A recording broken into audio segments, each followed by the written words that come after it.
نتكلم اليوم عن بعض الحالات المرضية وبعض الأعراض بالأحرى الشائعة والتي تتطلب استشارة الطبيب دون تأخير حتى ما تتفاقم المشكلة. السعال له أسباب مختلفة، منها السعال الحاد، منها السعال المزمن، السعال الجاف، السعال الرطب، سعال في النهار، سعال في الليل، ولكل منها دلالاته السريرية. والحل ليس بتناول شراب السعال أو المضاد للسعال أو الوصفات العشبية من الزهورات بأنواعها المختلفة دكتور وائل، رغم أنها تخفف ولكنها لا تعالج السبب.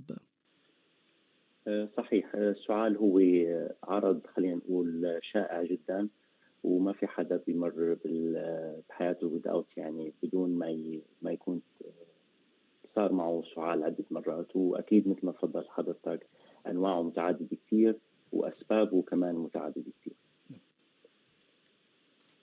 طيب، لو تناولنا مثلا أحد الأنواع، السعال الجاف، ما في مفرزات وبيشعر الشخص في كأنه هيك في شيء دغدغة، ألم في الحلق، في يعني هل هذا الأمر طبيعي عرضي أم لازم نراجع الطبيب؟ وما أيضا دلالاته السريرية دكتور وائل؟ صحيح.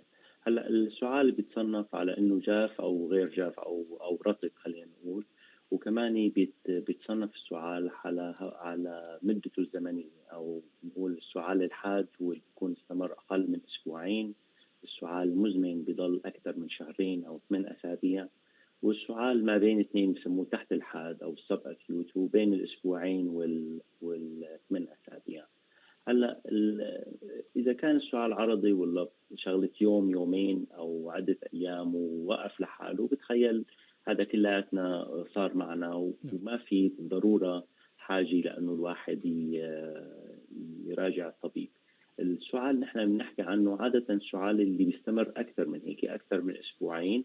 وبحاله السؤال الجاف، في عده حالات، خلينا نقول هي الاشيع اسباب السعال الجاف اللي بيستمر اكثر من اسبوعين، هو السعال اللي بيكون بسبب الاسيد ريفلكس او بسبب الارتجاع المعدي المريئي.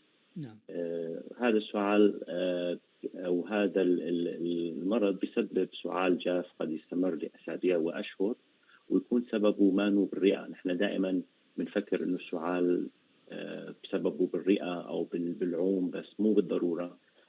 أسباب السعال ممكن تتواجد بالجهاز الهضمي، بالجهاز القلبي، بالجهاز الرئوي، بالجهاز العصبي. وهذا بيأكد إنه ليش مثل ما تفضلت حضرتك لازم الواحد يستقصيه ويروح على الطبيب من شان يعرف السبب، بشخص السبب ويقوم بالعلاج المناسب. نعم.